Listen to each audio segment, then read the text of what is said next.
નમસ્તે મિત્રો, એક મારા સ્વ અનુભવની વાત કરવી છે। આજથી 43 વર્ષ પહેલાં જ્યારે પહેલીવાર ભાવનગરમાં કોઈક નોકરીની શોધમાં આવ્યો ત્યારે સંસ્કાર સાહિત્ય મંદિરવાળા બાબુભાઈ શાહે મને મારી શૈક્ષણિક લાયકાત જોઈને માનભાઈ ભટ્ટને મળવાનું કહ્યું અને હું શોધતા શોધતા શિષ્યવિહાર પહોંચ્યો। શિષ્યવિહારમાં દાખલ થયો ત્યારે ભાઈ કંઈક હિંચકો રિપેર કરતા હતા। એમના એ સાદા કપડાં જોઈને હું ઓળખી નહીં શક્યો। મને એમ થયું કે સંસ્થાના સ્થાપક કે સંસ્થાના સંચાલક તો સરસ મજાના સફેદ ઇસ્ત્રીવાળા કપડાઓમાં સજ્જ હોય, એટલે એ હિંચકો રિપેર કરી રહેલા ભાઈને મેં પૂછ્યું કે માનભાઈ ક્યાં મળે? અને માનભાઈ ઊભા થઈને મને કહે, શું કામ હતું? મેં કહ્યું, મારે એમને મળવું છે, કામ છે, બોલ। હું પોતે જ માનભાઈ કહે। અને પછી મેં માનભાઈને વાત કરી કે હું લોકભારતીનો સ્નાતક છું, મુખ્ય વિષય અંગ્રેજી સાથે ગ્રેજ્યુએટ થયો છું, A ગ્રેડ મળ્યો છે અને હવે B.Ed પણ પૂરું કર્યું છે। હું કંઈક નોકરી ગોતું છું, મને કંઈ કામ મળે? તો મને કહે, એ બધું ઠીક કે તું ગ્રેજ્યુએટ થયો છો અને B.Ed કર્યું છે ને બધું, પણ આવડે શું તને?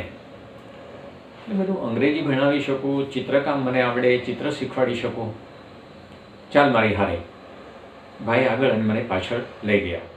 એમની ઓફિસમાંથી એક લોખંડની પટ્ટી સાથે બાંધેલી ચાવી લીધી અને બહાર નીકળીને એક રૂમ તરફ ગયા। મને કહે, મારી પાછળ પાછળ ચાલ। હું એમના પાછળ ગયો તો એમણે એક ઓરડી ખોલી અને મારા હાથમાં ચાવી મૂકી। આ ઓરડી કાલથી તારે। હજુ મને સમજાણું નહીં મારે શું કરવાનું છે। હું તો બોઘાની જેમ જોઈ રહ્યો। મને કે, તારે પૂછવું નથી શું કરવાનું એમ? મેં શું કરવાનું? કારણ કે કાલથી અહીંયા આપણે અંગ્રેજીના વર્ગો શરૂ કરીએ છીએ। હું બહાર બોર્ડમાં લખી દઉં છું કે એક અંગ્રેજી શિક્ષક કાલે અંગ્રેજી ભણાવવા આવશે, તું ક્યારે આવીશ? મેં તો 5 વાગે આવી શકું, હું બીજી એક નોકરી કરું છું। ભલે કે કાલ 5 વાગે આવી જજે। હજુ હું ઊભો જ છું, આમાં પૂછવું નથી કાંઈ? મેં શું પૂછવાનું ભાઈ? કેટલો પગાર મળશે? મેં કે તમે જે આપશો એ। ના, હું પગાર નહીં આપું। મને કે જેટલા છોકરાઓ કાલે આવશે એટલા 5 રૂપિયા તને મહિને મળશે। જો 20 છોકરા આવ્યા તો 20 પ્રમાણે 5 એટલે કે 100 રૂપિયા મળશે। વધારે આવશે તો વધારે પૈસા મળશે અને હું એની પાસેથી 10 લઈશ, દરેક છોકરાઓ પાસેથી। ભલે સાહેબ, પૂછવું નથી કાંઈ? ના સાહેબ, સાહેબ નહીં, મારું નામ માનભાઈ છે કે હું 10 રૂપિયા એટલા માટે લઉં છું કે આ રૂમ, આ બ્લેકબોર્ડ, આ ચોકસ્ટિક, એ છોકરાઓને પીવાના પાણીની વ્યવસ્થા કરીશ, અહીંયા ચપ્પલ મૂકવાનું સ્ટેન્ડ હશે અને તારે તારી મેળે કાલે આવીને અહીંથી ચાવી લઈ આ રૂમ ખોલી વાળી અને ભણાવવા માંડવાનું અને ક્લાસ પૂરો થાય ત્યારે ચાવી અહીંયા ટીંગાડી જવાની। કરી શકીશ? મેં હા પાડી। અને બીજે દિવસે હું ત્યાં પહોંચ્યો ત્યારે 5 મિનિટ મોડો પહોંચ્યો હતો। બહાર 40 બાળકોની લાઈન ઊભી હતી અને ભાઈ એ રૂમ ખોલીને સાફ કરી રહ્યા હતા। માનભાઈએ મને ખભા પર હાથ મૂકીને કીધું, કાલથી 5 મિનિટ મોડું નહીં કરતો અને જો મોડું થવાનું હોય તો છોકરાઓને આપણે 5 ને 10 બોલાવીએ અને આ વાળવાનું તારે કરવાનું છે।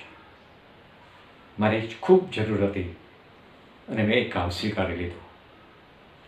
આખી વાતમાં જે મેઇન વસ્તુ કહેવાની છે એ છે કે ભાઈએ મારી શૈક્ષણિક લાયકાતને મહત્ત્વની નહીં ગણી, પણ તને આવડે શું? આ આવડે શું એ વાત મને ખૂબ ગમી ગઈ। આજે જે લોકો શૈક્ષણિક લાયકાતની ફાઇલો લઈને ફરે છે, એને આવડે શું? એ જે આવડે છે એ કામે લગાવીએ ને તો રોજગારી પ્રશ્ન જ નથી। ભાઈમાં આ વર્ષો પહેલાં દૃષ્ટિ હતી અને એ કામ મને ભાવનગરમાં એક બહુ મોટું પ્લેટફોર્મ આપી ગયું।